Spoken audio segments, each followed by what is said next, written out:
పరమ తండ్రి, నీకు స్తోత్రాలు వందనాలు ప్రభా. నీ ప్రేమను బట్టి, నీ కృపను బట్టి తండ్రి, ఏర్పాటైనటువంటి ఏకో జామున ప్రభా తండ్రి, నన్ను మమ్మల్ని అందరూ కూడా సమకూర్చిన నీ ప్రేమకై స్తోత్రాలు వందనాలు ప్రభా. అయ్యా, ఈ సృష్టి మొత్తం నీది తండ్రి, సర్వలోకానికి అధికారి నువ్వు ప్రభా.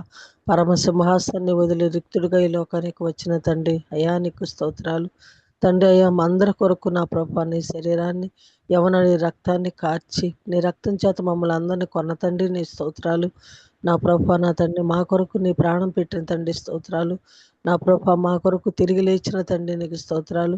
మా కొరకు మరలా రానై ఉన్న ప్రభా నీ స్తోత్రాలు. అయ్యా, రెండో రాకల్లో మరలా నా తండ్రి నువ్వు మధ్యాకాశానికి వచ్చినప్పుడు ఎత్తబడే గుంపులో నన్ను మమ్మల్ని అందరూ కూడా సిద్ధపరచడానికి మీరు మా ఎదుట ఉంచినటువంటి నా ప్రభా ఈ పరిశుద్ధ గ్రంథానికై స్తోత్రాలు ప్రభా. జరిగిపోయిన కాలం, జరుగుతున్న కాలం, జరగబోయే కాలం, 3 కాలాల గురించి పరిశుద్ధ గ్రంథంలో అనేక అద్భుత కార్యాలు, ఆశ్చర్య కార్యాలు మీరు చేసినవి, జరిగినవి, జరుగుతున్నవి, జరగబోయే విషయాలు రాయించిన ప్రభా నీ స్తోత్రాలు వందనాలు తండ్రి. అయా నీ బిడ్డలు నా ప్రభా ఎక్కువ 3 గంటల నుంచి అనేక అంశాలు, విషయాలు నా కోసం, మా కోసం, అందరి కొరకు, ఈ సృష్టి కొరకు ప్రభా ప్రార్థన చేసే ప్రార్థనాత్మ నీ బిడ్డలకు ఇచ్చినందుకే స్తోత్రాలు. అన్ని ప్రభా నీ పరమ సింహాసనం వద్దకు చేర్చుకున్న తండ్రి స్తోత్రాలు. నెరవేర్చిన ఉన్న తండ్రి నీ స్తోత్రాలు ప్రభా. ఎన్నో విషయాలు నెరవేర్చిన ప్రభా స్తోత్రాలు.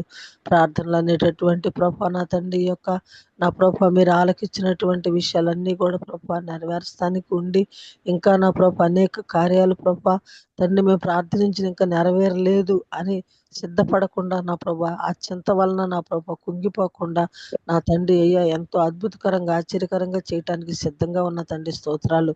వాడి కొరకు ఎదురు చూడటానికి విశ్వాస ప్రమాణం నా తండ్రి నా చేత మా చేత అందరి చేత కూడా చెప్పించిన తండ్రి నీ స్తోత్రాలయ్యా. అవును ప్రభా, స్థుతులు చెల్లించుకుంటానికి స్థుతుల మీద ఆశీనులై ఉన్నారు. విశ్వాస ప్రమాణంలో మీ తోడు కాపుదలు ఉంచారు ప్రభా. పరిశుద్ధ గ్రంథం చదివినప్పుడు మీరు ఉన్నారు ప్రభా. మీరు రాయించిన మాటలు ప్రతి మాట కూడా మా హృదయాల్లో ముద్రించి భద్రపరచండి ప్రభా. ఇదిగో తండ్రి అయ్యా నా ప్రభా నా తండ్రి దినానికి నా ప్రభా నా తండ్రి ఎన్నో విషయాలు, అద్భుత విషయాలు ప్రభా నా తండ్రి అయ్యా మీ యొక్క ఆలయం గురించి నా తండ్రి నీ పరిశుద్ధ మందిరం గురించి, నిబంధన మందస్సు గురించి, నా ప్రభు యాజకుల గురించి అయ్యా నా ప్రభు పరిశుద్ధ గ్రంథంలో అనేక విషయాలు రోజుకొకరికి ఒక్కరికి సిద్ధపరచుకొని మీరు మాట్లాడుతున్న విధానాలను బట్టి స్తోత్రాలు వదనాలు ప్రభు. యొక్క కార్యక్రమం సిద్ధపరచడానికి నీ కుమారుడు ప్రభు బాబీ రత్నం గారిని ప్రభు నా తండ్రి అయ్యా జాన్సన్ బాబుని అయ్యా జాన్సిమని నా ప్రభు నా తండ్రి కోర్టు టీము మొత్తాన్ని ప్రభు నా తండ్రి నిన్నటి దినాన నా ప్రభు వాక్యం చెప్పిన నీ కుమార్తె నా ప్రభా నా తండ్రి అయ్యా ఈ దినం నా ప్రభా నీ కుమారుడు రత్నం గారు నా ప్రభా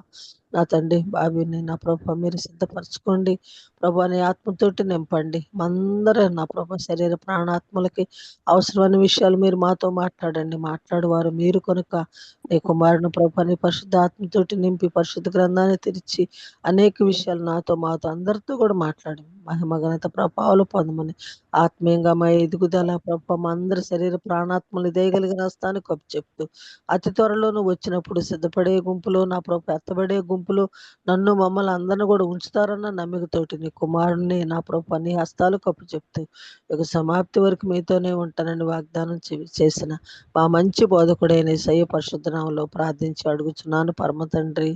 ఆమేన్. Amen. Amen. Hallelujah. Praise the lord. Thank you so much అన్న గారు. అందరికీ వందనాలండి. థాంక్స్ ఫర్ ఓకే తమ్ముడు. గుడ్ మార్నింగ్ అండి అందరికీ. ఈరోజు మన మధ్యలో వాక్యం అందించడానికి మరి బాబీ అన్న సిద్ధంగా ఉన్నారు. దేవుని యొక్క ఆత్మ చేత ప్రేరేపింపబడి వారిని పరిచయం చేయటం గౌరవంగా భావిస్తున్నాను. మధురమైన ఆశ్చర్య కృప రక్షించే దోషనైన నన్ను ఇంతదనుకు సురక్షితముగా తెచ్చిన ఆ కృపే దరిచేరేదాకా కాచును. సుపరిచితమైన ఈ పాటలోని మాటలే బాబీ రత్నాకర్ గారి పరిచయం. రుచిగల ఫుడ్ స్నేహితులు, వేదాంత విద్య, తత్వశాస్త్రం అనగా వారికి మక్కువ. సుందరమైన సాగర తీర నగరం విశాఖపట్నంలో వారి నివాసం. మరి అన్నని వాక్యం చెప్పడానికి ప్రేమతో ఆహ్వానిస్తున్నాను. గుడ్ మార్నింగ్ అన్న, వెల్కమ్ అన్న. గుడ్ మార్నింగ్ అమ్మా. Thank you for the introduction అమ్మా. నా వాయిస్ క్లియర్గా ఉందండి? ఉందన్నా. ఓకే ఓకే, థ్యాంక్ యూ అమ్మా. ప్రభు అయిన యేసుక్రీస్తు నామములో అందరికీ శుభములు వందనములు తెలియజేసుకుంటున్నానండి. థ్యాంక్ యూ ఫర్ జాయినింగ్ అండి. మరి ఈరోజు యాక్చువల్గా రెవరెండ్ జామి రవికుమార్ గారు మెసేజ్ షేర్ చేసుకోవాల్సి ఉండింది. కానీ వారు ప్రయాణం చేయవలసి వస్తూ ఉందన్నమాట. ట్రావెల్లో ఉన్నాను కాబట్టి నాకు మరి ఒక డేట్ ఇవ్వమని అడిగారు. అయితే నేను ఇంకొక బ్రదర్ని అడిగాను. ఆయన మంచి పరిచర్య చేస్తూ ఉన్నారు. ఆయన ఒప్పుకున్నారు, కానీ సడన్గా ఆయన కూడా ప్రయాణం చేయవలసి వచ్చింది. ఆయన ప్రయాణం చేయవలసి వస్తుందని రాత్రి 9 గంటలకు తెలిసింది ఆయనకి. సో అప్పటికప్పుడు మళ్ళీ ఇంకా ఏం చేయాలో తెలియలేదు. సరే నేను షేర్ చేసుకుందాం అనుకుని, మరి అప్పుడు ఎవరికి చెప్పినా టైం సరిపోదు కదా అని చెప్పేసి నేను మీ ముందుకు వచ్చానండి. అయితే మేము గడిచిన 3 రోజులుగా పైనే ఈ మారుమూల గ్రామాల్లోని దేవుని యొక్క సంఘాలు స్థాపించబడిన సంఘాలని మేము దర్శించడానికి దేవుడు మాకు కృప ఇచ్చారు. దేవుని యొక్క హస్తము ఏ విధంగా ఉంది, దేవుడు మనల్ని ఏర్పాటు చేసుకున్నప్పుడు, when God chooses us, we are chosen people కదా. మనం ఏర్పాటు చేయబడిన వారము. ఏర్పాటు చేయబడిన ఆ యొక్క స్థితి ఎట్లాగా మనకి రుజువు అవుతుందంటే స్వార్థ ప్రకటన ద్వారా, అలాగే అద్భుతాల ద్వారా, సూచక క్రియల ద్వారా. మరి మన జీవితంలో మనము సువార్తకి ఎక్స్పోజ్ అయ్యాం. మేబీ క్రైస్తవ కుటుంబంలో పుట్టినప్పటికీ, క్రైస్తవేతర కుటుంబంలో పుట్టినప్పటికీ ఏదో ఒక సందర్భంలో సువార్త, దానిలోని సత్యము మనము గ్రహించిన నాట నుంచి అని ఉంటుంది. కొలస్సీ పత్రిక 1వ అధ్యాయంలో 99 ఆ టైంలో 99 అనుకుంటా, 1999 అనుకుంటాను, 1998 అయి ఉండొచ్చు. ఆ సమయంలో నాకు ఒక ప్రశ్న వచ్చింది, నేను రక్షించబడ్డానా లేదా? అప్పటికే దేవుడు నాతో మాట్లాడుతున్న అనుభవం ఉంది. దేవుని వాక్యంలోని ఆయన స్వరాన్ని నేను గుర్తుపడుతూ ఉన్నాను. ఆయన డైరెక్షన్ నేను తీసుకుంటూనే ఉన్నాను. కానీ రక్షణ నిశ్చయత అనేది నాకు లేదు, నాకు తెలియలేదు. నాకు అనుమానం వచ్చేసింది. అందరూ ఒక మంచి సాక్ష్యం చెప్తూ ఉన్నారు, రక్షణ సాక్ష్యము. నేనేం చెప్పగలను? నేను ఎప్పుడు తిరిగి జన్మించాను లేకపోతే రక్షించబడ్డాను అంటే నేనేం చెప్పగలను అని నాకు చాలా కలచివేసింది. ఆ ప్రశ్న నన్ను బాగా కలవరపెట్టింది. చాలా రోజులు నేను దాని గురించి ఆలోచించి ప్రార్థన చేసి కనిపెడతా ఉన్నప్పుడు కొలస్సీ పత్రిక 1వ అధ్యాయంలో దేవుడు నాకు గొప్ప వెలుగిచ్చారు. ఒకసారి మీకు చదివి వినిపిస్తాను. యాక్చువల్గా ఈరోజు మన అంశము ఇది కాదండి. ప్రకటన గ్రంథం 2వ అధ్యాయం తుయతైరా అనే సంఘానికి దేవుడు రాసిన ఉత్తరం మనం ధ్యానం చేసుకుని ఆ ఉత్తరంలో నుంచి కొన్ని పాఠాలు మనం నేర్చుకుందాం ఈరోజు. దానికి ముందు ఉపోద్ఘాతంగా నేను ఈ మాటలు చెప్తా ఉన్నాను. కొలస్సీ పత్రిక 1వ అధ్యాయంకి వెళ్దాము. 1వ అధ్యాయంలో 5వ వచనం చదువుతానండి. కొలస్సీలకు రాసిన పత్రిక 1వ అధ్యాయం 5వ వచనం. మీ యొద్దకు వచ్చిన సువార్త సత్యమును గూర్చిన బోధ వలన ఆ నిరీక్షణను గురించి మీరు ఇంతకు ముందు వింటిరి. ఫస్ట్ విన్నారు, వీళ్ళు అంటే తెలుసు అన్నమాట. ఏం విన్నారు? సువార్త సత్యమును గూర్చిన బోధ, ఆ బోధలో ఆ నిరీక్షణ, వీటి గురించి విన్నారు. 6వ వచనం. ఈ సువార్త సర్వలోకములో ఫలించుచు వ్యాపించుచున్నట్టుగా మీరు దేవుని కృపను గూర్చి విని సత్యముగా గ్రహించిన నాట నుండి. ఏ రోజు నుండి? సత్యముగా గ్రహించిన నాట నుండి. ఈ సత్యముగా గ్రహించిన ఒక రోజు మనందరి జీవితాల్లో ఉంటుంది. ఆ రోజే మనం రక్షించబడ్డాం. బహుశా ఆ తారీఖు మనకి గుర్తుండకపోవచ్చు. కరెక్ట్గా తారీఖు గుర్తుండవలసిన అవసరం కూడా లేదు. చాలామందికి వాళ్ళు ఎప్పుడు పుట్టారో చెప్పలేరు డేట్, ముఖ్యంగా పల్లెటూరుల్లో. ఏదైనా ఒక వాళ్ళకి బాగా ఆ సమయంలో జరిగిన ఒక పెద్ద సంఘటన ఏదైనా ఉంటే ఆ సంఘటనని ఉటంకిస్తూ ఆ సమయంలో మేము పుట్టామని చెప్తారు ఇంచుమించుగా. కానీ పుట్టారు. అలాగే మనం కూడా యేసయ్య సువార్తని సత్యముగా గ్రహించిన రోజు నుంచి ఏమవుతుందంటే, ఆ రోజు నుంచి మీలో సైతము ఫలించుచు వ్యాపించుచున్నది. ఏంటది? సువార్త. ఈ సువార్త 6వ వచనం, కొలస్సీ 1:6. ఈ సువార్త సర్వలోకములో ఫలించుచు వ్యాపించుచున్నట్టుగా మీరు దేవుని కృపను గూర్చి విని సత్యముగా గ్రహించిన నాటి నుండి మీలో సైతము ఫలించుచు వ్యాపించుచున్నది. నేను ఎప్పుడైతే ఈ వాక్యం చదివానో నాకు అర్థమైంది, గొప్ప వెలుగు వచ్చింది. నేను రక్షించబడ్డాను అన్న ఒక నిశ్చయత నాకు కలిగింది. ఈరోజు మీలో ఇప్పుడు వినుచున్న మనలో, అలాగే యూట్యూబ్లో వినుచున్న నీలో, ఒకవేళ సహోదరుడా సహోదరి రక్షణ పొందావు అన్న నిశ్చయత నీకుందా అని ఒక ప్రశ్న ఎవరైనా నిన్ను అడిగితే నీ సమాధానం ఏంటి? దానికి రెండే ఉంటాయి. ఒకటి అవును, లేకపోతే కాదు. ఇది ఆబ్జెక్టివ్ టైప్ క్వశ్చన్ లాగా అనమాట. అయితే అవును, లేకపోతే లేదు, రెండే. వివరణాత్మకమైన సమాధానాలు ఉండవు దీనికి. కనుక నీ రక్షణ నిశ్చయతని సంపాదించుకోవడానికి నీవు వ్యక్తిగతంగా ప్రయాసపడాలి.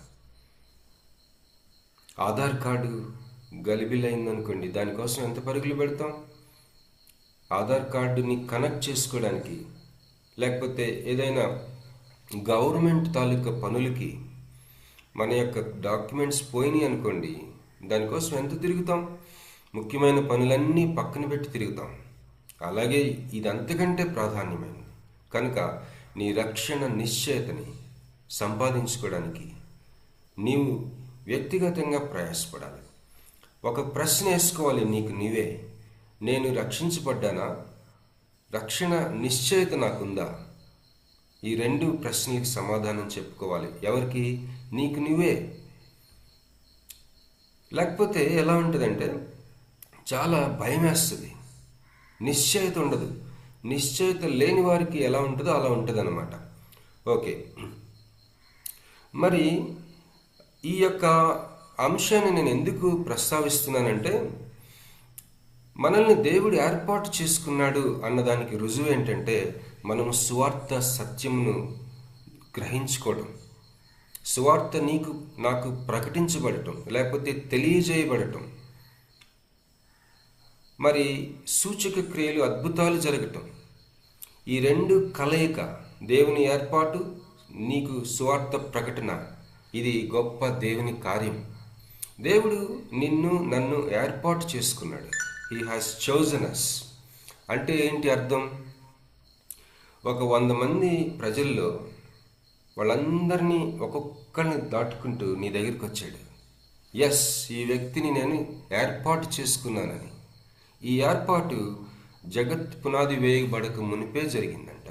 నిన్ను ఏర్పాటు చేసుకోవడం, నిన్ను దేవుడు ఏర్పాటు చేసుకున్నాడు కాబట్టి నమ్మే కృపనిచ్చాడు, విశ్వసించే కృపనిచ్చాడు. కాబట్టి పౌలు అంటున్నాడు, నువ్వు యేసు ప్రభువుని నమ్ముతున్నావని నువ్వు ఊరికే గర్వించుబాకు. అది నీకు ఇవ్వబడింది, ఆ నమ్మకం, ఆ విశ్వాసం.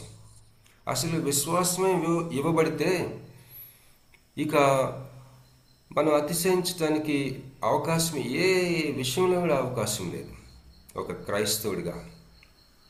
ఎందుకంటే అసలు విశ్వాసమే ఇవ్వబడింది నీకు. ఇప్పుడు ఒక ప్రశ్న వస్తుంది, మరి అందరికీ ఎందుకు ఇవ్వబడలేదు అని. అదే ప్రశ్నని రోమియోలకు రాసిన పత్రిక 9వ అధ్యాయంలో పౌలు అడ్రస్ చేస్తున్నాడు. అక్కడ అంటున్నాడు, దేవుడి ఇష్టం అది అని అంటూ అసలు నిన్ను ఏర్పాటు చేసుకుంటాం కూడా అవసరం లేదంటున్నాడు. కనుక మీరు వెళ్ళి ఫలించులాగున, అంటే ఏంటి? 4 తరాలకి శిష్యుల్ని చేయాలట. నిన్ను ఎందుకు ఏర్పాటు చేసుకున్నాడంటే, నేను వెళ్ళి ఫలించులాగున. ఈరోజు మేము గడిచిన 3-4 డేస్ నుంచి ఇక్కడ సిగ్నల్స్ కూడా సరిగా లేవు.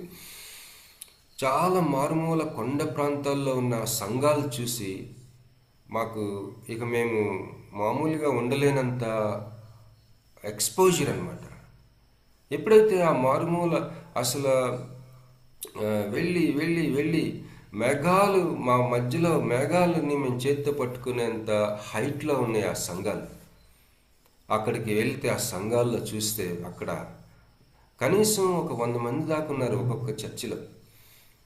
మరి అక్కడ పాస్టర్ గారు మాకు మంచి భోజనం పెట్టారు. ఆయన భోజనం పెట్టి చికెన్ వండి పెట్టాడు. ఆయన అన్నాడు, అసలు ప్లాన్ ఇది కాదండి బ్రదర్. ఏంటి ప్లాన్ అంటే, ఒక నాటుకోడి పుంజుని వేయాలనుకున్నాం, కానీ అది పారిపోయింది అంటున్నాడు. మాకు చాలా నవ్వొచ్చింది. పౌర్ణి బ్రదర్, ప్రతిదీ సమస్తము సమకూడి మేలుకై జరుగుతుంది, డోంట్ వరీ అని చెప్పి మేము చాలా సరదాగా నవ్వుకొని, మరి ఆ యొక్క సంఘాలు చూసినప్పుడు ఈ మారుమూల ప్రాంతాల్లో నిన్ను నన్ను ఏ విధంగా దేవుడు ఏర్పాటు చేసుకున్నాడో వారిని కూడా ఏర్పాటు చేసుకొని సువార్త వినేటట్టు చేశాడు. వాళ్ళని సూచక క్రియలు జరిగించాడు, అద్భుతాలు జరిగించాడు. దేవుని ఏర్పాటు చూసి మేము భలే ఆశ్చర్యపోయాము, ఆనందిస్తూ ఉన్నాం, సంతోషిస్తూ ఉన్నాం. ఈ ఏర్పాటుని మనం చాలా జాగ్రత్తగా గమనించుకొని మనం ఏర్పాటు చేయబడిన వారమని మనం మర్చిపోకుండా ఆ ఏర్పాటుని మనం చాలా పదిలంగా కాపాడుకోవాలి. ఆ ఏర్పాటు ద్వారా మనకు అనుగ్రహించబడిన విశ్వాసము అది బంగారం కంటే శ్రేష్టమైనది, విలువైంది అని. బంగారం, మరి ప్లాటినం, ల్యాండ్స్, సమస్త విలువైన సంపదల కంటే విలువైన విశ్వాసము ఈ ఏర్పాటు ద్వారా మనకి దేవుడు అనుగ్రహించాడు. కనుక మన విశ్వాసాన్ని జాగ్రత్తగా కాపాడుకుంటూ ఉండాలి. విశ్వాసంలో బలహీనం అవ్వకూడదు, విశ్వాసాన్ని పోగొట్టుకోకూడదు. దేవునికి స్తోత్రం కలుగును గాక. హల్లెలూయా. అయితే మరి ఇప్పుడు మనము ఈ ప్రకటన గ్రంథంకి వద్దాం. ప్రకటన గ్రంథం 2వ అధ్యాయం 18 నుంచి 28 వచనాలు, 28 10 వచనాల్లో ఈ లెటర్ ఉంటుంది. తుయతైరా అనే సంఘానికి రాసిన ఉత్తరం. దీన్ని ధ్యానం చేసుకుందాం. చిన్న ప్రార్థన చేసుకుని దీన్ని ధ్యానం చేసుకుందాం అండి. మహాపరిశుద్ధుడా నాయన, మీకు స్తోత్రములు నాయన. మమ్మల్ని అందరినీ మీరు ఏర్పాటు చేసుకున్నారు. మాకు అనుగ్రహించిన విశ్వాసం బట్టి మీ కృతజ్ఞతాస్తుతులు చెల్లించుకుంటున్నాం. నీ రక్తంలో నాయన నన్ను కడగండి. చేరువచ్చిన ప్రతి బిడ్డని, మమ్మల్ని, నన్ను జ్ఞాపకం చేసుకోనండి నాయన. దీనిని వినిచున్న ప్రతి ఒక్కరిని జ్ఞాపకం చేసుకోండి. మా హృదయంలో ప్రభువా నాయన తండ్రి, సంగములతో ఆత్మ చెప్పుచున్న మాట మేము వినులాగని నీ కృప దయచేయండి నాయన. నీకే స్తోత్రములు, వందనములు చెల్లించుకొంచు యేసుక్రీస్తు నామములో ప్రార్థించి వేడుకొంచున్నాం తండ్రి, amen. Praise the lord. Hallelujah. ప్రకటన గ్రంథంకి వెళ్దామండి. 2వ అధ్యాయం 18వ వచనం నుంచి దయచేసి ఎవరైనా చదివి సహాయం చేయండి అమ్మా. ప్రకటన 2:18 నుంచి. తుయతైరలో ఉన్న సంఘపు దూతకు ఇలాగు వ్రాయము. అగ్ని జ్వాల వంటి కన్నులను, అపరంచిన పోలిన పాదములను గల దేవుని కుమారుడు చెప్పు సంగతులేవనగా, నీ క్రియలను, నీ ప్రేమను, నీ విశ్వాసమును, నీ పరిచర్యను, నీ సహనమును నేను ఎరుగుదును. నీ మొదటి క్రియల కన్నా నీ కడపటి క్రియలు మరి ఎక్కువైనవని ఎరుగుదును. అయినను నీ మీద తప్పు ఒకటి నేను మోపవలసి ఉన్నది. ఏమనగా, తాను ప్రవక్తనని చెప్పుకొనుచున్న యెజబెలు స్త్రీని నీవు ఉండనిచ్చుచున్నావు. జారత్వము చేయుటకును, విగ్రహములకు బలి ఇచ్చిన వాటిని తినుటకును అది నా దాసులకు బోధించుచు వారిని మోసపరచుచున్నది. మారు మనసు పొందుటకు నేను దానికి సమయం ఇచ్చి తిని, కానీ అది తన జారత్వం విడిచిపెట్టి మారు మనసు పొందనొల్లదు. ఇదిగో, నేను దానిని మంచం పట్టించి దానితో కూడా వ్యభిచరించువారు దాని క్రియల విషయమై మారు మనసు పొందితేనే గాని వారిని బహుశ్రమల పాలు చేతును. దాని పిల్లలు నిశ్చయముగా చంపెదను. అందువలన అంతరింద్రియములను హృదయములను పరీక్షించువాడు నేనే అని సంఘములన్నీ తెలుసుకొని, మరియు మీలో ప్రతివానికి వాని క్రియల చొప్పున ప్రతిఫలం ఇచ్చేదను. అయితే తుయతైరులో కడమవారైన మీతో, అనగా ఈ బోధను అంగీకరింపక సాతాను యొక్క గూఢమైన సంగతులను ఎరుగుమని చెప్పుకున్న వారందరితో నేను చెప్పుచున్నదేమనగా, మీ పైని మరి ఏ భారమును పెట్టను. నేను వచ్చే వరకు మీకు కలిగి ఉన్న దానిని గట్టిగా పట్టుకొనుడి. నేను నా తండ్రి వలన అధికారం పొందినట్టు జయించుచు అంతం వరకు నా క్రియలు జాగ్రత్తగా చేయువానికి జనుల మీద అధికారం ఇచ్చేదను. అతడు ఇనుప దండంతో వారిని ఏలును. వారు కుమ్మరివాని పాత్రల వలె పగలగొట్టబడుదురు. మరియు అతనికి వేకో చుక్కను ఇచ్చేదను. ఆమేన్. Praise the lord. 29 కూడా చదవండి సిస్టర్. సంఘములతో ఆత్మ చెప్పుచున్న మాట చెవిగలవాడు వినుగాక. ఆమేన్. Thank you sister. మరి తుయతైరా అనే సంఘంకి లెటర్ ఉత్తరం మనం చదువుకున్నాం. ఈ తుయతైరా అనే సంఘము మరి రాజకీయంగాను సంస్కృతి పరంగా గాను అది ఒక రకంగా చిన్న చూపు చూడబడిన ఒక నగరం అట. Politically and culturally marginalised city.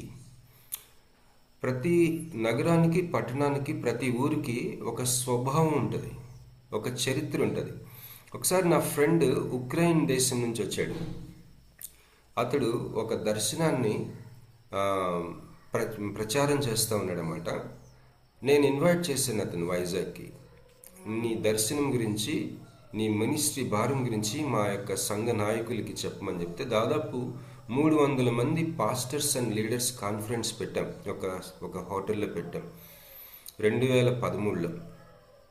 ఆయన వచ్చినప్పుడు ఆయన దర్శనం చెప్పాడు ఏంటంటే, అనాథ పిల్లలు లేకపోతే అవసరంలో ఉన్న పిల్లలు, డిస్ఫంక్షనల్ ఫ్యామిలీస్ నుంచి వచ్చిన పిల్లలు, సింగిల్ పేరెంట్ చిల్డ్రన్, పేదరికంతో సఫర్ అవుతున్న చిల్డ్రన్, వీరందరూ కూడా ఆశ్రమాల్లో పెరగకూడదు, కుటుంబాల్లో పెరగాలి అని వాళ్ళ దర్శనం. Placing the children in families.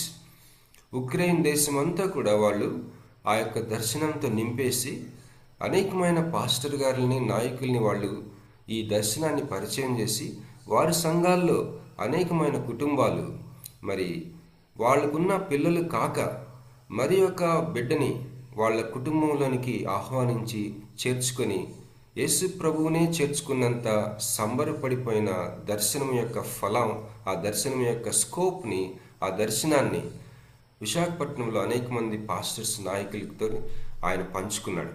ఇదంతా కూడా దేవుని కృపను బట్టి నేను అరేంజ్ చేశాను. ఆ బ్రదరు రుస్లాన్ తన పేరు.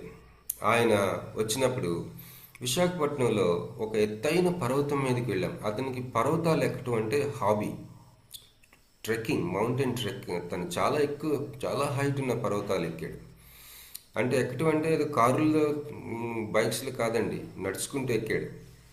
అయితే ఆ పైకి వెళ్ళిన తర్వాత సిటీ అంతా కనిపిస్తుంటే ఒక మాట అడిగాడు నన్ను, ఈ నగరానికి వయసు ఎంత అని అడిగాడు. ఓరి బాబు, ఇదేం ప్రశ్నరా బాబు, ఈ నగరానికి వయసు కూడా ఉంటుందా అనుకొని, చరిత్ర ఉంటుంది కానీ ఏజ్ ఉంటుందా అనుకున్నా నేను. అప్పుడు నేను కాస్త ఎలా సమాధానం చెప్పాలో తెలియట్లా. నేను హిస్టరీ చెప్తా ఉన్నాను. అప్పుడు ఇట్లా జరిగిందంట, ఇట్లా ఫామ్ అయిందంట, ఇదంట అదంట, మేము దీని గురించి గూగుల్లో చూసినప్పుడు కొంత ఇన్ఫర్మేషన్ ఉంది అని. No, is it 100 years old or 200 years old or 50 years old అని అడుగుతున్నాడు. 50 సంవత్సరాల, 500 సంవత్సరాల, లేకపోతే 20 సంవత్సరాల, 200 సంవత్సరాల? మీ నగరానికి వయసు ఎంత? నీవు ఉంటున్న ఊరికి నీకు తెలుసా? ఆయన అడిగినప్పుడు నాకు తెలియదు. నేను మళ్ళీ దాని మీద రీసెర్చ్ చేసి ఒక అవగాహన సంపాదించుకున్న విశాఖపట్నం యొక్క వయసు, దాని తీరుతెన్నులు. ప్రతి పట్టణానికి ఒక స్వభావం ఉంటుంది. ఒక దేవుని సేవకుడు ఏమన్నాడంటే, ప్రతి నగరం మీద ఒక అభిషేకం ఉంటుందని చెప్పాడు. ఒక అభిషేకం అంటే, అభిషేకం అన్న మాట వాడలేదు, ఒక దుప్పటి, మ్యాంటిల్. ఏంటి ఆ దుప్పటి అంటే, ఏలియా ఆరోహణం అయ్యి లేకపోతే అగ్ని రథాలు అతన్ని తీసుకుపోతున్నప్పుడు నా దుప్పటి కింద పట్టును చూస్తే నీ మీద డబుల్ అనాయింటింగ్ ఉంటుందని చెప్పి ఎలీషాతో చెప్తాడు కదా. దాని పదాన్ని వాడాడు. ఇంగ్లీష్లో దాని పదం mantle. Every city has a mantle. ఇప్పుడు గూడూరు నుంచి, అలాగే గుంటూరు నుంచి, అలాగే హైదరాబాద్ నుంచి, అలాగే ముంబై నుంచి, విశాఖపట్నం నుంచి, విజయవాడ నుంచి, మరి నూజివీడ్ నుంచి, ఇలాగ అనేకమైన ప్రాంతాల నుంచి మనం ఉన్నాం మన గ్రూప్లో.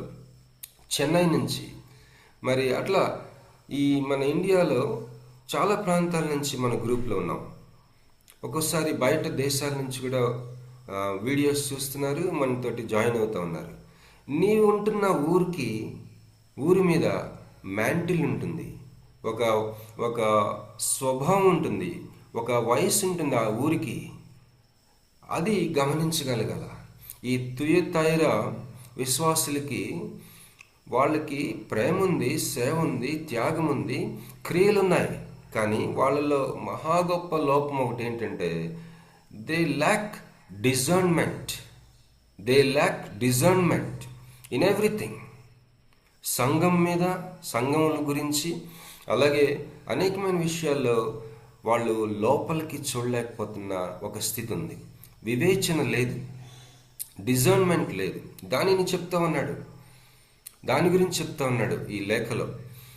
మరి ఈ యొక్క ఊరు గురించి ఏంటంటే English standard Bible, ESV English standard version study బైబిల్లో ఒక మాట ఉంది, politically and culturally marginalised city.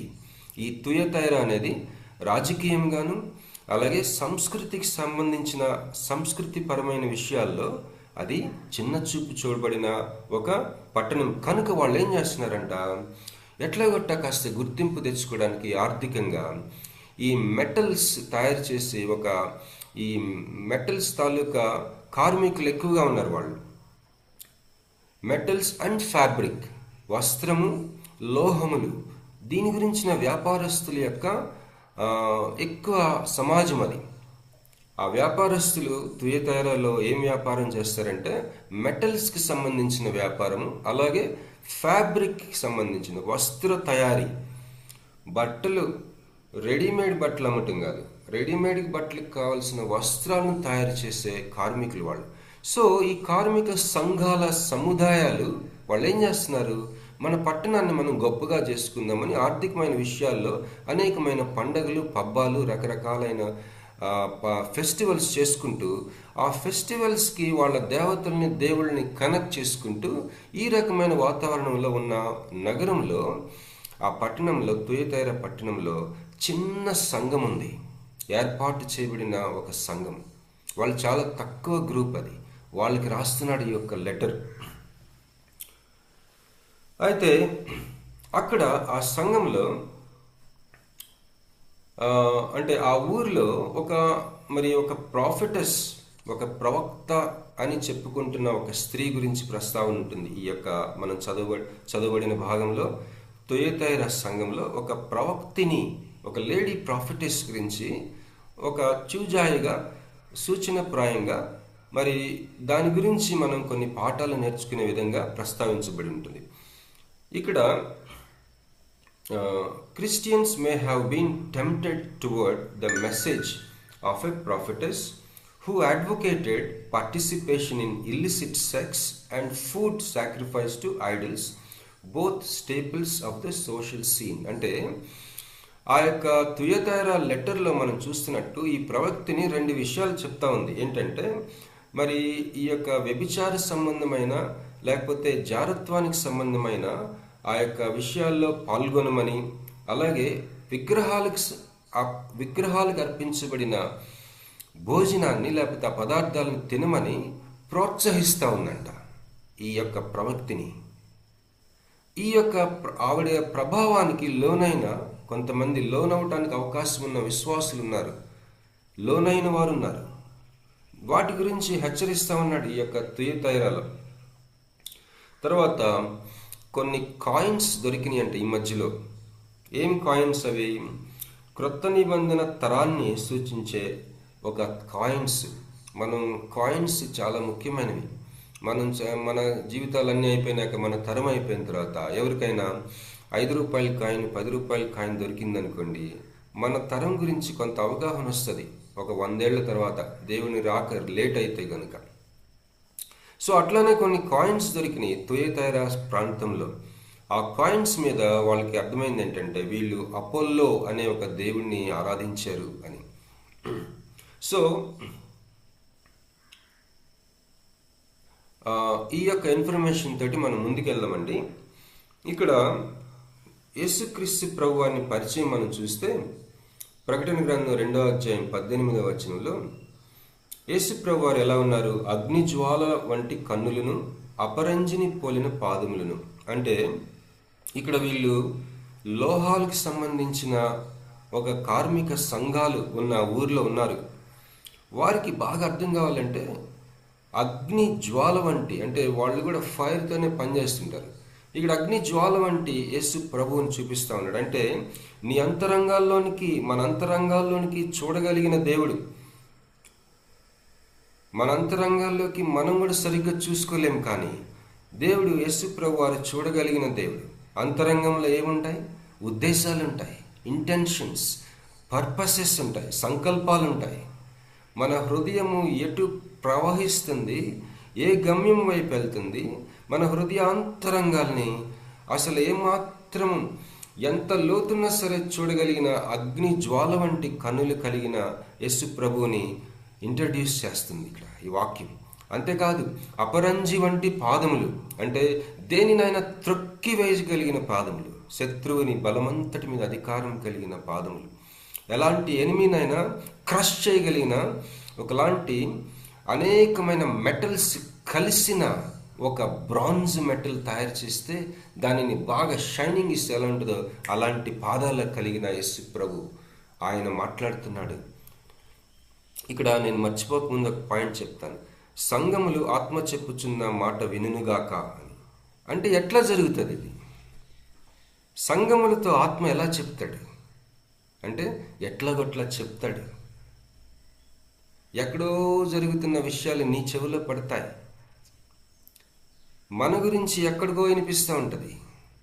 ఇదంతా వెనక హోలీ స్పిరిట్ గాడ్ ఉంటారు.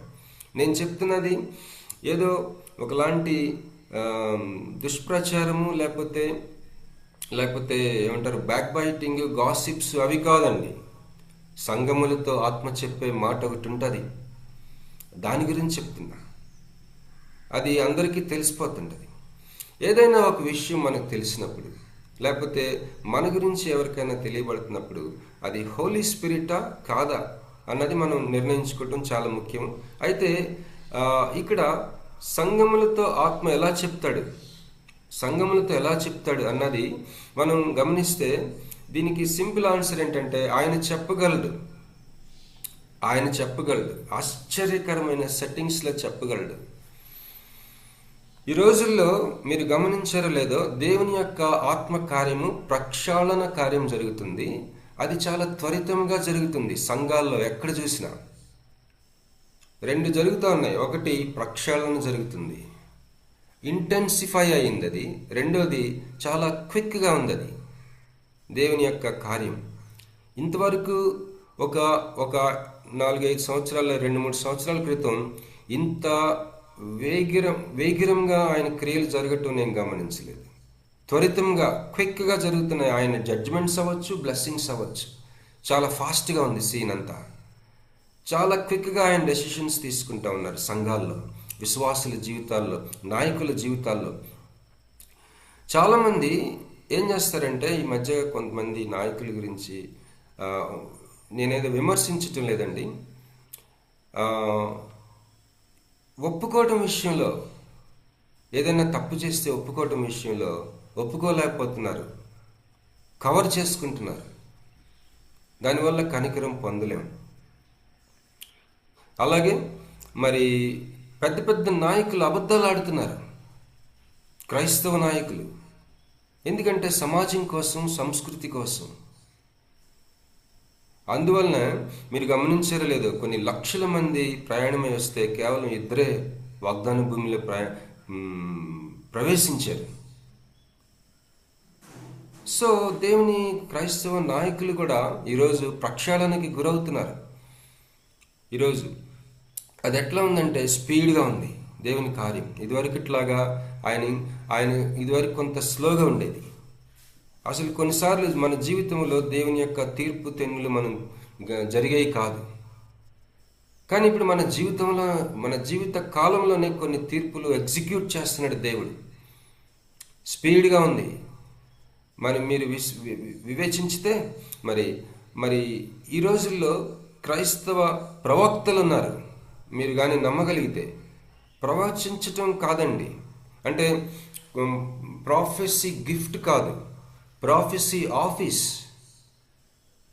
ప్రాఫెటిక్ ఆఫీస్, కార్యాలయం, ఉద్యోగవరం. ప్రవచించటం అనేది ప్రవక్త ఉద్యోగవరం. ప్రవక్త ఏం చేస్తాడంటే, మనం అనుకుంటున్న సంఘంలో గిఫ్ట్స్ ఆపరేట్ చేసి, అంటే నీ గురించి భవిష్యత్తు చెప్తాం. కొంతమంది ప్రాఫెసీ గిఫ్ట్ ఆపరేట్ చేసిన వాళ్ళు ఉంటారు కదా, వాళ్ళు, నేను కూడా ఆపరేట్ చేస్తాను. వాళ్ళు ఏం చెప్తారంటే భవిష్యత్తు చెప్పగలరు, రకరకాలుగా ఉంటుంది ఆ గిఫ్ట్. అయితే there is something called prophet office. 5 ministry ఆఫీసెస్లో అపోస్తలుడు, ప్రవక్త, కాపరి, సువార్థికుడు, కాపరి, బోధకుడు, 5-fold మినిస్ట్రీ అంటాం కదా. దీంట్లో ప్రవక్త పని ఏంటంటే సమయాల్ని వివేచించటం, కాలాల్ని చదవటం, సంగతుల్లోనికి చూడటం. నేను ఈ మధ్య కొన్ని వీడియోస్ పెట్టానండి. ఆస్ గిన్నిస్ అనే అతను ఉన్నాడు. ఆయన వృద్ధాప్యంలో ఉన్నారు.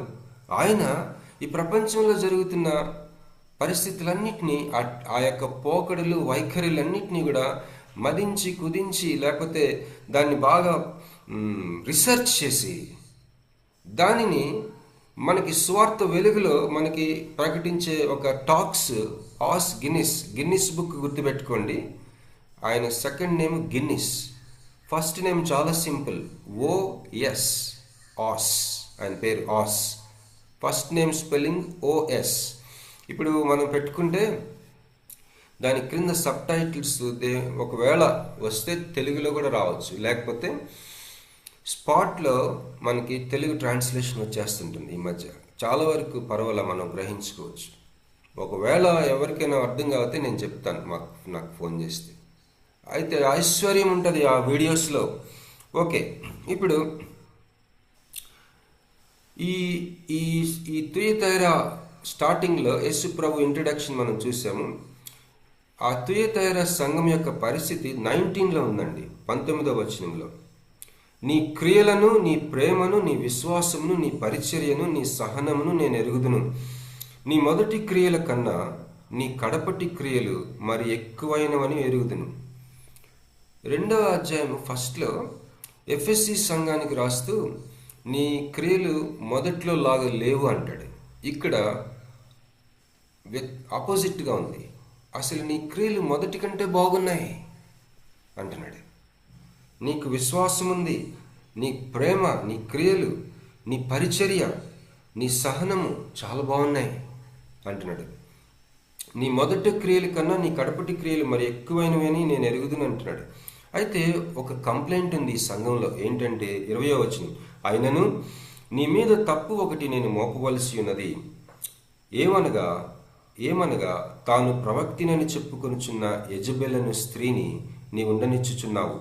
జారత్వము చేయుటకును విగ్రహములకు బలి ఇచ్చిన వాటిని తినుటకును అది నా దాసులకు బోధించుచు వారిని మోసపరుచుచున్నది. ఇక్కడ యెజబెలు అంటే అసలు ఎవరంటే, పాత నిబంధనలో ఆహాబు అనే ఒక రాజు భార్య. ఆమె అన్యజనురాలు. ఆమె ఒక 400 మంది ప్రవక్తల్ని, ఒక పెద్ద సంస్థ నడిపింది ఆమె. వాళ్ళని ఛాలెంజ్ చేశాడు ఏలియా. మనకు ఆ స్టోరీ తెలుసు. ఆమె లక్షణాలు కలిగిన ఒక స్త్రీ ఈ తుయతైరాలో ఉన్నట్టుగా కొంతమంది నమ్ముతారు. ఇంకొంతమంది ఏమనుకుంటారంటే ఇది కేవలము ఒక సూచనగా చెప్పబడుతుంది సంఘము జాగ్రత్తగా ఉండటానికి. సంఘములో ఉన్న కొంత తప్పుదోవలు ఈ స్త్రీని పోల్చి చెప్పారు అని కొంతమంది నమ్ముతారు. అయితే రియల్గానే ఒక పర్సన్ ఉంది ఈ యొక్క సంఘంలో. ఇలాంటి పరిస్థితి కలిగిన ఒక యెజబెలు లాంటి లక్షణాలు కలిగిన ఒక స్త్రీ సంఘంలో కొంతమందిని ప్రభావితం చేస్తుంది అని కొంతమంది నమ్ముతారు. ఏది ఏమైనా కూడా కొన్ని పాఠాలు మనం నేర్చుకోవచ్చు ఈ యొక్క సంఘంలో, ఈ యొక్క ఉత్తరం దగ్గర నుంచి, ఈ ఉత్తరంలో నుంచి. ఇక్కడ 21వ వచనం, మారు మనస్సు పొందుటకు నేను దానికి సమయం ఇచ్చి తిని గాని అది తన జారత్వము విడిచిపెట్టి మారు మనస్సు పొందనొల్లదు. ఇదిగో నేను దానిని మంచము పట్టించి దానితో కూడా వ్యభిచరించువారు దాని క్రియల విషయమై మారు మనస్సు పొందితేనే గాని వారిని బహు శ్రమల పాలు చేతును. దాని పిల్లలను నిశ్చయంగా చంపేదను. పిల్లలు అన్న మాట, దానికి ఆఫ్ స్ప్రింగ్ అన్న మాట వాడారు. ఎవరైతే ఆమె తీరులో ఉన్నారో, ఆమె ద్వారా ప్రభావితం చేయబడ్డారో, ఆమె బోధని పాటిస్తున్నారో వారిని ఏం చేస్తాడంట? చంపేస్తాడంట దేవుడు. అది కూడా నిశ్చయంగా. దాని పిల్లలను నిశ్చయంగా చంపేదను. అందువలన అంతరింద్రియములను హృదయములను పరీక్షించువాడను నేనే అని సంఘములన్నీ తెలుసుకొనును. హల్లెలూయా. సంఘములన్నీ తెలుసుకుంటాయి అంటండి. ఎందుకంటే సంఘంలో వివేచించే వాళ్ళు ఉంటారు. అందుకనే మీలో ఏదైనా ప్రాబ్లం వస్తే పెద్దల దగ్గరికి వెళ్ళమనుంది. సంఘ పెద్దలు ఏం చేయాలా? వివేచించాలా. నాకు ఒక సమస్య వచ్చినప్పుడు నేను సంఘ పెద్దల దగ్గరికి వెళ్ళాను. ఆ సంఘ పెద్దలకి నేను చెప్పాను. ఒక ఆయన కొద్దిగా సారికి ఒకలాగా మాట్లాడుతుంటే నేను చెప్పాను, అన్న నువ్వు సరిపోవు దీనికి ఒక్కడివే, 5-6 తీసుకురండి దయచేసి, నువ్వు ఒక్కడివే చాలు. అప్పుడు తీసుకొచ్చాడు ఇంకొంతమందిని ఆయన. నా ప్రాబ్లం వాళ్ళ ముందు సెటిల్ చేసుకున్నాం మేము. ఎందుకంటే వివేచించగలిగిన సంఘ పెద్దలు ఉంటారు. వాళ్ళ ద్వారా మాత్రమే సంఘములన్నీ తెలుసుకుంటాయి. సంఘ పెద్దలు, అది గొప్ప ఏమంటారు, జ్యుడిషియల్ సిస్టమ్ అది. ఎందుకంటే సంఘ పెద్దలు నిర్ణయించినప్పుడు దేవుని దూతలు దేవుడు పంపుతారు ఆ నిర్ణయాన్ని ఎగ్జిక్యూట్ చేయడానికి. అంత ప్రభావం ఉంటుంది సంఘ పెద్దల యొక్క సెటిల్మెంట్స్కి. అది మంచిదైనా చెడుదైనా. అందుకే మీలో ఎవరికైనా డిస్ప్యూట్ ఉంటే ఫస్ట్ పర్సనల్గా మాట్లాడమండి, లేదంటే ఇద్దరిని తీసుకెళ్ళి మాట్లాడమండి, లేదంటే సంఘం యొద్దకి. అలాగే గ్రాడ్యువల్గా అక్కడ చివరిలో అంటాడు, ఎక్కడైతే 2-3 కూడి ఉంటారో నా నామంలో అక్కడ నేను ఉంటానని. అది మన మీటింగ్స్కి సంబంధించింది కాదండి ఆ సందర్భం. అది జ్యుడిషియల్ కాంటెక్స్ట్. అది వివాదాల్ని సెటిల్ చేసే ఒక న్యాయ సంబంధమైన నేపథ్యంలో ఎక్కడైతే 2-3 ఉంటారో అక్కడ నేను ఉంటానంటాడు. ఎందుకంటే ఆ 2-3 తీసుకున్న డెసిషన్ పరలోకంలో ఆ సైన్యములకు అధిపతి ఆయన ఎగ్జిక్యూట్ చేయడానికి ఏంజల్స్ని పంపిస్తాడు. కాబట్టి చాలా భయంకరమైన సంఘటనలతో దేవుడు ఆ 2 పెద్దలు లేకపోతే 3 పెద్దల డెసిషన్ని ఆనర్ చేస్తాడు, లేకపోతే ఎగ్జిక్యూట్ చేస్తాడు. అంత ప్రాధాన్యత ఉంటుంది సంఘ పెద్దలు, వాళ్ళ వివేచన. అందువలన ఇక్కడేముంది? అంతరింద్రియములను హృదయములను పరీక్షించువాడని నేనే అని సంఘములన్నీ తెలుసుకొనును. ఎట్లా తెలుసుకుంటారు? పరిశుద్ధాత్మకును మాకును తోచుచున్నది అంటున్నాడు ఇదే ప్రకటన గ్రంథంలో. పరిశుద్ధాత్మకును మాకును తోచుచున్నది. ఎవరు ఆ మాకు అంటే ఎవరు? ఎల్డర్స్. వయసు వచ్చిన ప్రతి ఒక్కళ్ళు ఎల్డర్ కాదండి. దేవుడు ఏర్పాటు చేసుకుంటాడు ఎల్డర్స్ని సంఘాల్లో. వాళ్ళే ఎల్డర్స్. వాళ్ళకి వివేచన ఉంటుంది, గ్రేటెస్ట్ గిఫ్ట్ ఉంటుంది వాళ్ళకి. ఎందుకంటే వాళ్ళు మనిషిని చూడగానే చెప్పగలరు, వివేచించగలరు, సంగతిని లోపలికి చూడగలరు. అయితే ముందుకెళ్దాం. అయితే ఇక్కడ ఒకసారి let's go back to English standard version study బైబిల్కి వెళ్దామండి. ఇక్కడ తుయతైర బలాలు బలహీనతలు ఎఫెసీ సంఘానికి, అంటే ఎఫెసీ సంఘంలో ఒకలాగుంటే దానికి కంప్లీట్గా ఆపోజిట్గా ఉన్నాయి. ఏంటి? మనం ఇందాక చూసాం. వాళ్ళ క్రియలు, ప్రేమ, వాళ్ళ యొక్క పరిచర్య, వాళ్ళ సహనము, వాళ్ళకిన్న సమస్త స్థితి ఆత్మీయంగా అసలు ప్రారంభించిన విశ్వాస జీవితం ప్రారంభించినప్పటికంటే ఎక్కువగా ఉన్నాయంట. అయితే it lacks discernment and tolerates heresy. వాళ్ళ గొప్ప సమస్య ఏంటంటే వాళ్ళకి వివేచన లోపించింది. తప్పుడు బోధని వాళ్ళు ఓర్చుకుంటున్నారు, సహిస్తున్నారు. అది ఏ తప్పుడు బోధ అయినా సరే. వాళ్ళ యొక్క ప్రాబ్లం ఏంటంటే వాళ్ళు తప్పుడు బోధని టాలరేట్ చేస్తున్నారు. ఇక్కడ ప్రవక్తిని అని చెప్పుకొంచిన ఒక స్త్రీ విగ్రహారాధన, అలాగే వ్యభిచారం. ఈవిడ టైర్ అంటే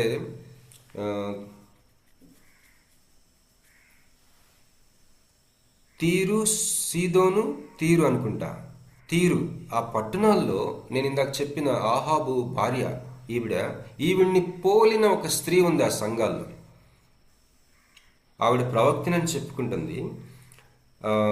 ఆవిడ ఏం చేసింది, చాలా హింసాత్మకంగా బయలుదేవత ఆరాధనని ఆ యొక్క ఇస్రాయేల్ దేశంలో, యూదా దేశంలో కాదు, నార్థరన్ కింగ్డమ్ ఇస్రాయేల్ దేశంలో వైలెంట్గా ఆ యొక్క హింసాత్మకంగా ఈ బయలుదేవత ఆరాధనని ఆచరించేటట్టుగా ఆవిడ బై ఫోర్స్ ఆమె అక్కడ ఈ దేవత ఆరాధనని, అలాగే వ్యభిచార సంబంధమైన క్రియల్ని ఆమె ప్రోత్సహిస్తూ ఉంది. అక్కడ అవి జరిగేటట్టుగా చూస్తుంది. ఇక్కడ అనేకమైన వేదాంత పండితులు ఈ యెజబెల్ని ఏమనుకుంటారంటే, ఇక్కడ యాక్చువల్ ఒక స్త్రీ ఉంది ఆ సంఘంలో, ప్రజల్ని తప్పుదోవ పట్టిస్తూ, ఈ యొక్క తుయతైర సంఘంలో తప్పుదోవ పట్టిస్తున్న ఒక స్త్రీని, ఈ స్త్రీ యెజబెల్ అనే ఒక పాత నిబంధన స్త్రీని పోలిన ఒక స్త్రీ ఈ సంఘములో ఉందని చాలామంది వేదాంత పండితులు నమ్ముతారట. అయితే ఏది ఏమైనా మరి ఒక వ్యభిచారానికి సంబంధించిన, బబులోనికి సంబంధించిన ఒక సూచనప్రాయమైన స్త్రీ, ఈ యొక్క స్త్రీ ఒకవేళ ఈ స్త్రీ ఒక సింబల్ అనుకుంటే, ఆమె లక్షణాలు రెండే ప్రభావితం చేస్తుంది. ఆమె సువార్తకి భిన్నమైన విషయాల విషయంలో అది చాలా ప్రమాదం. ఎంత ప్రమాదం అంటే, ఆమెని వెంబడించి వారిని మంచం ఎక్కిస్తానంటున్నాడు, చంపేస్తానంటున్నాడు దేవుడు. స్వార్థకి భిన్నంగా నీవు నేను ఏ విషయంలో ఎవరినైనా మనం ఇన్ఫ్లుయెన్స్ చేస్తే నువ్వు నేను చస్తాం.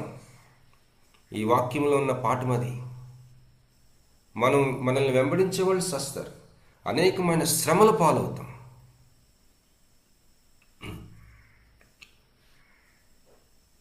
ఈవిడ ఏం చేస్తుంది, ప్లెజర్ ద్వారా, లగ్జరీ ద్వారా మరి కొంతమందిని ఊరిస్తుంది, శోధిస్తుంది, సెడ్యూస్ చేస్తుందంట. అలాగే అసలు విచక్షణ లేని హింస పెడుతుందంట. ఇలాంటి లక్షణాలు కలిగిన స్త్రీ ఈ యొక్క తుయతైర సంఘంలో ఉండుండొచ్చు, లేదా ఒక సింబాలిక్గా మాట్లాడుతూ ఉండుండొచ్చు. అయితే ఇక్కడ విచిత్రమైన ఒక మాట ఉంది. 21వ వచనం చూద్దాం. ప్రకటన 2:21. ఇక్కడ ఏమంటున్నాడంటే, మారు మనస్సు పొందుటకు నేను దానికి సమయం ఇచ్చి తిని. ఈ వచనం వల్ల కొంత డౌట్ వస్తుంది వాళ్ళకి, నిజంగానే ఉండుంటుంది అలాంటి మనిషి ఈ సంఘంలో అని. ఆ యొక్క మనిషి ద్వారా కొంతమంది ప్రభావితం అయ్యారు అని వాళ్ళకి, కొంతమంది స్కాలర్స్కి ఒక చిన్న ఎవిడెన్స్ ఇక్కడ ఏంటంటే, ఆ సంఘంలో కొంతమందికి మారు మనసు పొందటానికి సమయం ఇచ్చాడు.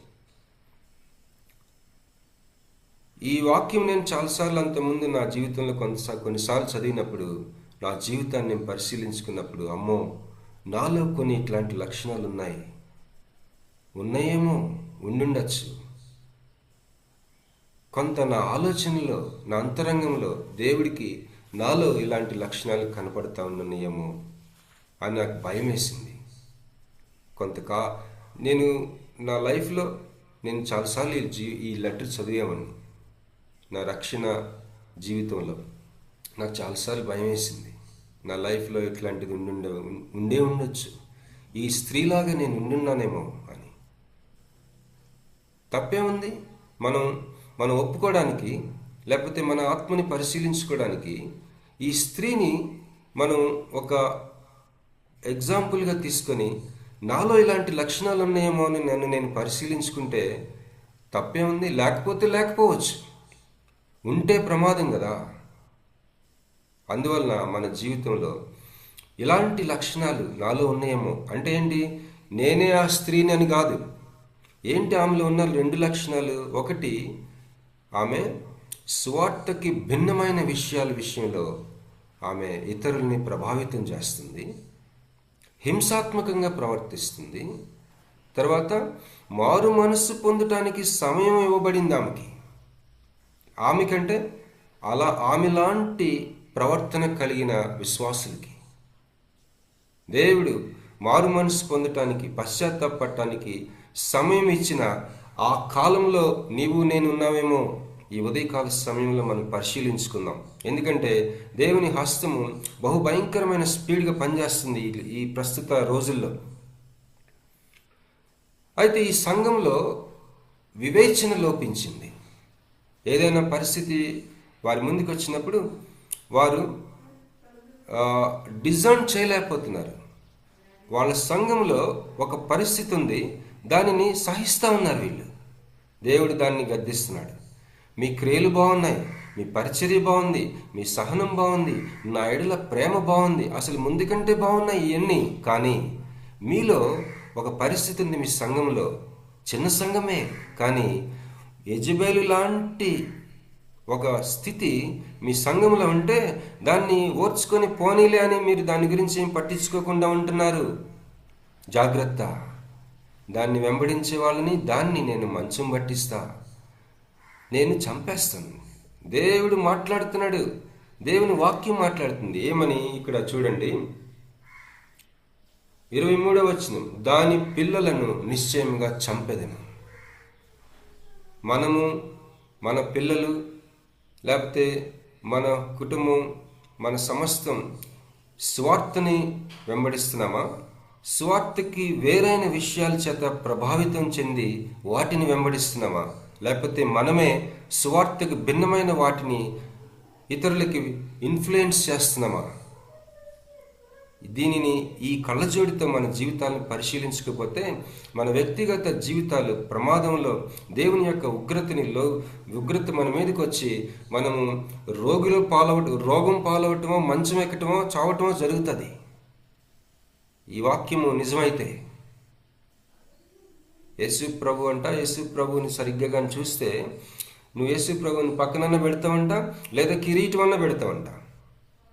ఈ వాక్యము మనం చదువుతున్నప్పుడు దీన్ని పక్కనన్నా పెట్టాలా, దీనికి కిరీటం అన్నా పెట్టాలా? తుయితైరా లెసన్. ఓకే, ముందుకెళ్దామండి. 22 అయింది, 6:22. కొన్ని వాక్యాలు నేను చదివి మీకు వినిపిస్తానండి.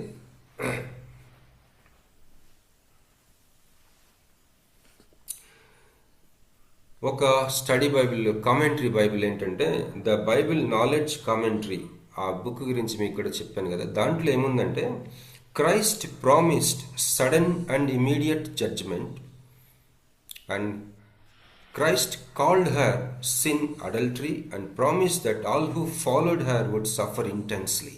యేసుక్రీస్తు ప్రభువారు ఏమి వాగ్దానం చేశాడంట? అకస్మాత్తుగాను వెంటనే తీర్పు తీరుస్తానని ఈ సంఘానికి.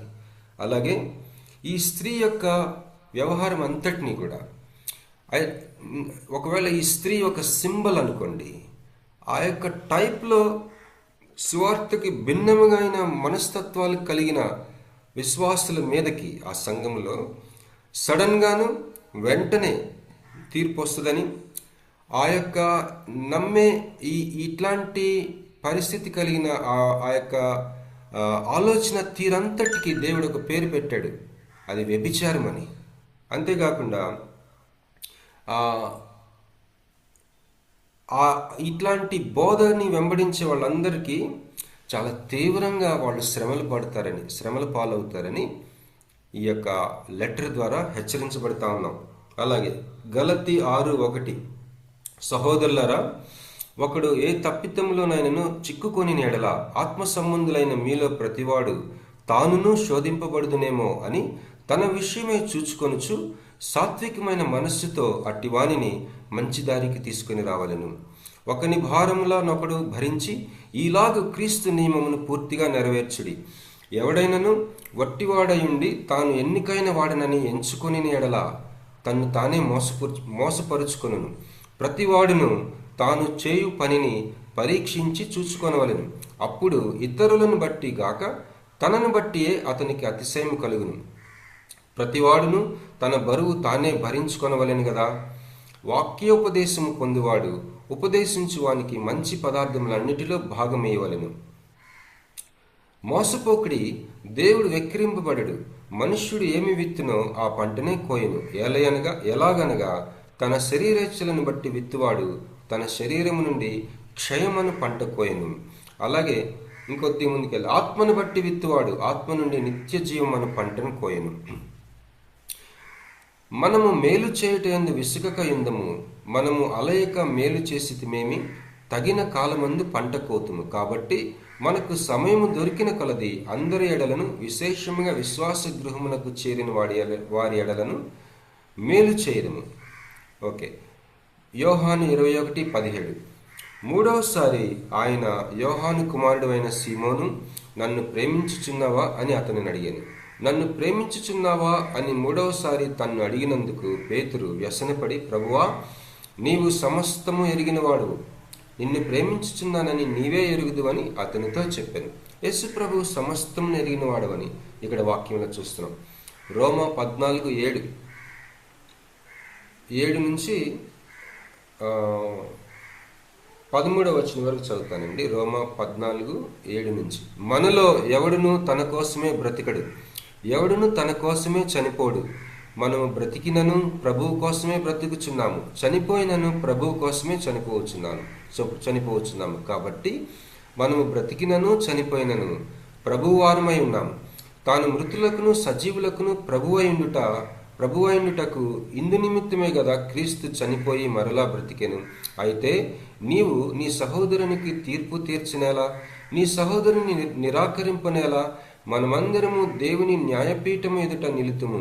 నా తోడు ప్రతి మోకాలును నా ఎదుట వంగును, ప్రతి నాలుకయు దేవుని స్తుతించును అని ప్రభువు చెప్పుచున్నాడు అని వ్రాయబడి ఉన్నది గనుక మనలో ప్రతివాడును తన్ను గురించి దేవునికి లెక్క ఒప్పగింపవలెను.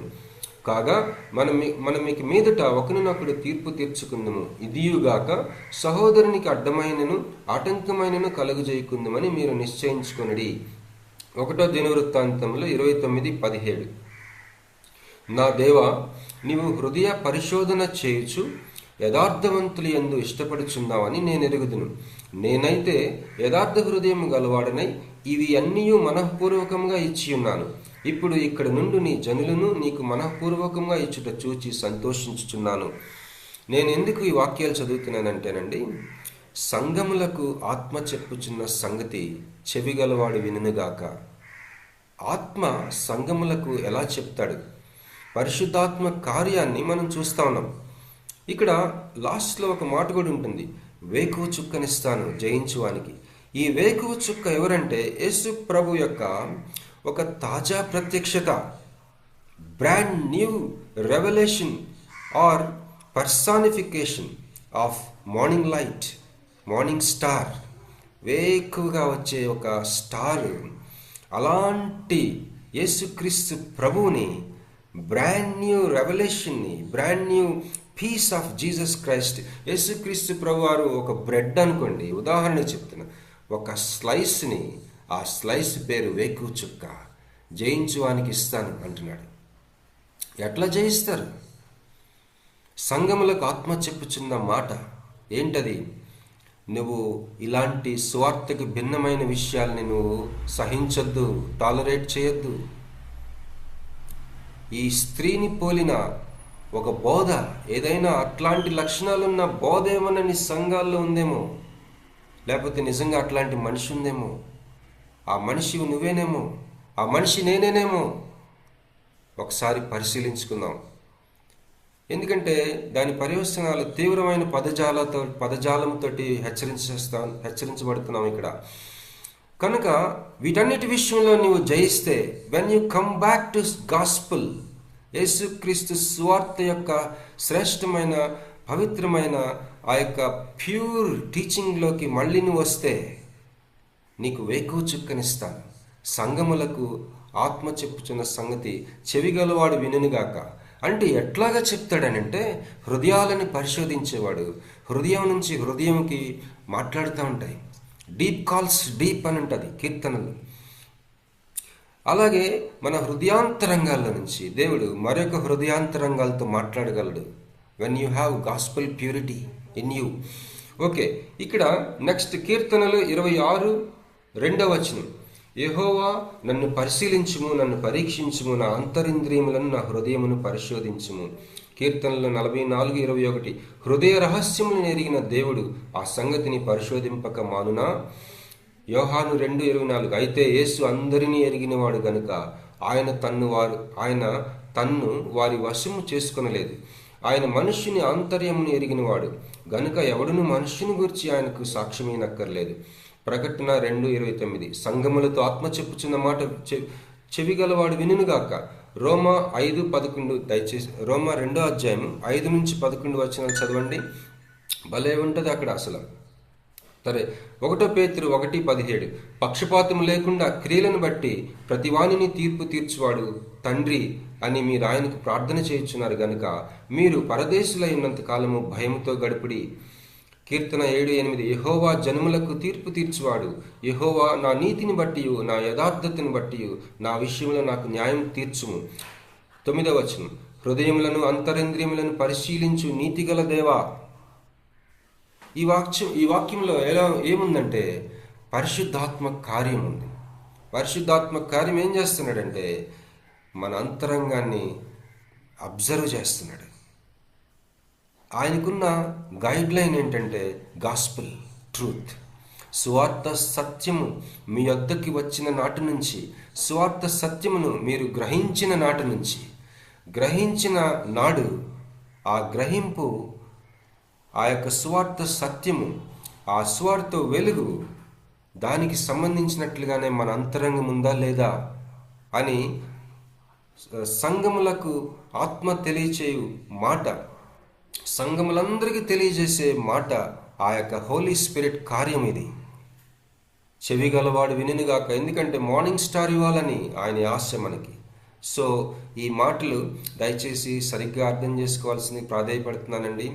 మరి ఏ దురుద్దేశంతో నేను చెప్పలేదు, ఏ పర్సనల్గా ఎటువంటి వ్యక్తిగత ఆలోచనతో నేను చెప్పలేదు. కానీ ప్రపంచమంతా కూడా దేవుని యొక్క హస్త కార్యము, దేశాల మధ్య, సంఘాల మధ్య, మరి సంఘములన్నిటితో దేవుడు చెప్తున్న మాటలనుంది.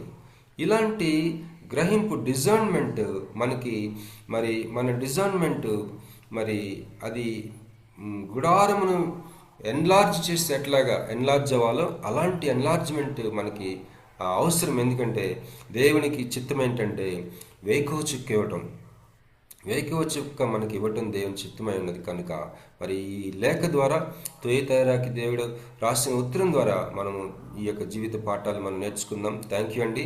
కొద్దిగా టైం ఎక్కువ పడింది, దయచేసి క్షమించండి. ఓవర్ టు సిస్టర్ ప్రసీద గారు. తొలితీర సంఘం గురించి చక్కని వర్తమానాన్ని అందించిన బ్రదర్ బాబీ రత్నాకర్ గారికి ఈపీఎఫ్ ఫ్యామిలీ తరపున కృతజ్ఞతలండి. అగ్ని జ్వాలలు వంటి కన్నులు, అపరించిన పోలిన పాదములు కలిగిన దేవుని కుమారుడు తొలితీర సంఘం యొక్క క్రియలు, ప్రేమ, విశ్వాసము, పరిచర్య, సహనమును ఎరిగినవాడు.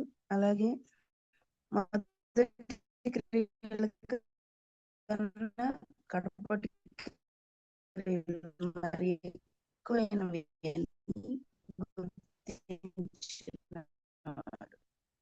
యజబెలు ఆత్మ కలిగిన స్త్రీ జాగ్రత్తం చేసేదానికి, విగ్రహాలకు బలి ఇచ్చిన వాటిని తినేదానికి దేవుని దాసులకు బోధి, అలాగే మారుమనసు పొందేదానికి దేవుడు దానికి మనసు పొందలేదు.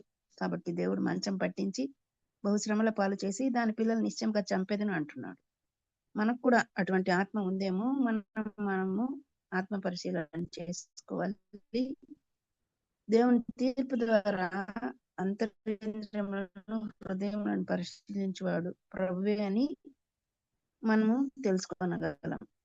జయించువానికి వేకు చుక్కను ఇవ్వడం దేవుని చిత్తమై ఉంటున్నది. సంగములతో ఆత్మ చెప్పుచున్న మాట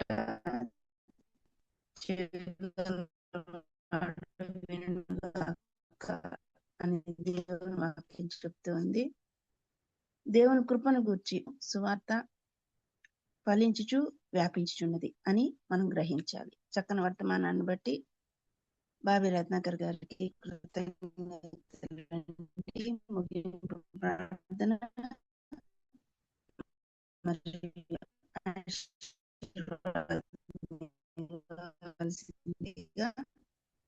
రెవరెండ్ జాంబేరావు కుమార్ గారిని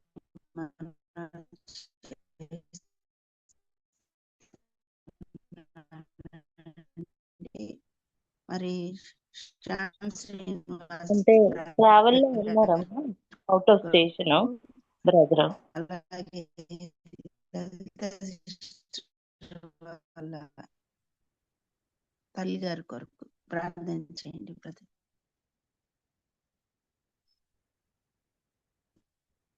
సిద్ధ ట్రావెల్లో ఉన్నారు సిస్టర్.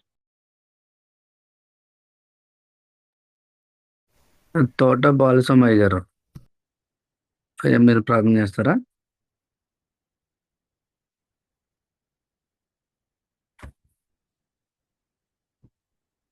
ప్రేమ స్వరూపుడమైన మా ప్రియ పరలోకపు తండ్రి, నీ ఘనమైన అత్యున్నతమైన అతి శ్రేష్టమైన నామమును బట్టి ఈ ఉదయకాల సమయంలో నీకే వందనాలు స్తోత్రాలు చెల్లిస్తున్నావు నైనా. నీ అపారమైనటువంటి ప్రేమను, నీ కృపను మా మీద కుమ్మరించి గత రాత్రంతా కూడా మాకు సుఖమైన నిద్రను అనుగ్రహించి మా యొక్క ఆయుష్లో మరి యొక్క నూతనమైనటువంటి దినాన్ని నువ్వు పొడిగించినందుకు నీకే వందనాలు స్తోత్రాలు. ఈ దినము ఈ సమయం ఈ గడియ చూడకుండా అనేక మంది కాలగర్భములో కలిసిపోయి ఉన్నప్పటికీ కూడా అయ్యా మేము నశించి నిత్య నరకానికి వెళ్ళడానికి నీకు ఇష్టం లేకనే ఈ ఉదయకాల సమయంలో నీ దాసుని సెలవు చాటును మరుగుపరుచుకొని అయా తుయతైరా సంఘంలో ఉన్నటువంటి బిడ్డలందరికీ కూడా ఏ విధముగా నువ్వు ఆధ్యాత్మికమైనటువంటి హెచ్చరికలు చేశావో అది నేటి దినంలో మాకు నువ్వు చేసినట్టుగా మేము భావించుకోవడానికి సహాయమును దయచేయండి. ఎందరైతే బిడ్డలు ఈ ఒక్క వర్తమానమును విన్నారో ఏ ఒక్కర్లు కూడా వ్యసనవాటు లేకుండా సహాయమును దయచేయండి. నువ్వు మమ్మలను గద్దిస్తూ ఉన్నప్పుడు నిజముగా మమ్మలను నువ్వు ప్రేమిస్తున్నావని మేము అర్థం చేసుకునడానికి సహాయమును దయచేయండి. నీ సారూప్యములోనికి మలచబడటానికి వివిధ కోణాలలో మమ్మల్ని అయినా నువ్వు ఆధ్యాత్మికముగా హెచ్చరిక చేస్తున్నప్పుడు అది మా మేలు కొరకని మేము గ్రహించుకునడానికి మా మనోనేత్రములను తెరవమని ప్రార్థిస్తున్నాం. అయా విత్తబడినటువంటి వర్తమానం అంతా కూడా మా అందరి హృదయాలలో నిండారుగా ఫలించున్నట్లుగా సహాయమును దయచేయండి. ఈ ఉదయకాల సమయంలో జూమ్ మీటింగ్లు ఎందరైతే బిడ్డలు పాల్గొన్నారో వారందరి వ్యక్తిగత జీవితాలలోను, కుటుంబ జీవితాలలోను, సంఘ జీవితాలలోను నీవే నీ ఆశ్చర్య కార్యములను జరిగించి మహిమ పొందుకొనమని ప్రార్థిస్తున్నాం. ఈ యొక్క ఉదయకాల సమయంలో ప్రతిదినము కూడా ఈ ఆధ్యాత్మికమైనటువంటి వర్తమానములు మాకు అందించటానికి నువ్వు ఇష్టపడిన విధానాన్ని బట్టి నీకు వందనాలు. వీటిని ప్రభువానైనా మంచిగా మాకు అందించటానికి ప్రార్థన చేస్తున్నటువంటి ప్రార్థన వనితలందరిని బట్టి నీకు వందనాలు స్తోత్రాలు చెల్లిస్తున్నావు నాయన. మరి నేను ఈ శ్రేష్టమైనటువంటి అవకాశాన్ని బాబీ రత్నాకర్ గారి ద్వారా మాకు నువ్వు అనుగ్రహిస్తున్న విధానం బట్టి నీకు వందనాలు స్తోత్రాలు. వారి యొక్క సేవా పరిచయం అంతటిని కూడా నువ్వు జ్ఞాపకం చేసుకునండి. వారికి సహకరిస్తున్నటువంటి బిడ్డలందరినీ కూడా నీ కృపా బాహుల్యములకు అప్పగిస్తున్నాం. ప్రతి ఒక్కరిని కూడా నీ నామంలోనే ప్రతిష్ఠించి ప్రార్థిస్తున్నాం నాయనా. సహాయమును దయచేయండి. ప్రయాణంలో ఉన్నటువంటి దాసులు జామీ రవికుమార్ అయ్య గారిని కూడా నువ్వు జ్ఞాపకం చేసుకోమని ప్రార్థిస్తున్నాం. నీ కృపలో ఎత్తిపట్టండి. మా నుండి ప్రార్థన సహాయం కోరిన ప్రతి ఒక్క బిడ్డను పేరు పేరును నువ్వు జ్ఞాపకం చేసుకుని వారి వారి అవసరతలన్నింటినీ కూడా నువ్వే తీర్చమని ప్రార్థిస్తున్నాం. అనారోగ్యముతో ఉన్నటువంటి బిడ్డలందరినీ కూడా నువ్వు దర్శించండి. నీ గాయపడినటువంటి హస్తముతో ముట్టండి. సంపూర్ణ స్వస్థతను కలగజేయమని ప్రార్థిస్తున్నాం. శోధనలను జయించేటువంటి భాగ్యాన్ని నువ్వు మాకు అనుగ్రహించమని ప్రార్థిస్తున్నాం తండ్రి. ఇలా మేము నైనా చేసినప్పుడే ఆయన మాకు వేగువ చుక్కను ఇస్తానని వాగ్దానం చేసినటువంటి మా గొప్ప దేవుడా నీకు స్తోత్రాలు. ఈ ఉదయకాలపు దీవెనలతో ప్రతి ఒక్కరిని కూడా దీవించి ఆశీర్వదించమని, వాతావరణాన్ని కూడా నీ స్వాధీనంలో ఉంచుకొని రైతాంగానికి ప్రభావం మంచిగా మేలు చేకూరున్నట్లుగా సహాయమును దయచేయమని, నీకు విరోధముగా రూపించబడినటువంటి ఏ ఆయుధము కూడా వర్ధిల్లదు అని హెచ్చరించినటువంటి దేవుడు నీవు గనుక నీ చిత్తానుసారముగా నువ్వు జరిగించి మహిమ పొందుకునమని మా ప్రభును రక్షకుడును అయిన యేసుక్రీస్తు నామంలో ప్రార్థించి స్తుతించి నీకు అప్పగించుచున్నాము తండ్రి. ఆమేన్. లోకమందున్న మా తండ్రి, నీ నామం పరిశుద్ధపరచబడును గాక, నీ రాజ్యము వచ్చును గాక, నీ చిత్తం పరలోకమందు నెరవేరుచున్నట్టు భూమి యందును నెరవేరును గాక. మా అనుదిన ఆహారం నేడు మాకు దయచేయండి. మా ఎడల అపరాధములు చేసిన వారిని మేము క్షమించి ఉన్న ప్రకారం మా అపరాధములను క్షమించండి. మమ్ము శోధనలోనికి తేకదుష్టుని నుంచి తప్పించండి. ఎందుకంటే రాజ్యము, శక్తి, మహిమ నిరంతరము నీవై ఉన్నావు తండ్రి. ఆమేన్. మన తండ్రి అయిన దేవుని ప్రేమ, కుమారుడైన యేసుక్రీస్తు వారి కృప, పరిశుద్ధాత్మిక నిత్య సహవాసము, సన్నిధి, కాపుదల జూమ్ మీటింగ్ లో పాల్గొన్నటువంటి ప్రతి బిడ్డకును వాక్య సందేశం ఇచ్చినటువంటి వావి రత్నాకర్ గారికి, వారి తోటి కోర్ కమిటీ మెంబర్స్ అందరికీ కూడా సదా తోడై నడిపించును గాక. Amen, amen, amen. Praise the lord. Praise lord అయ్యారు. Praise the lord.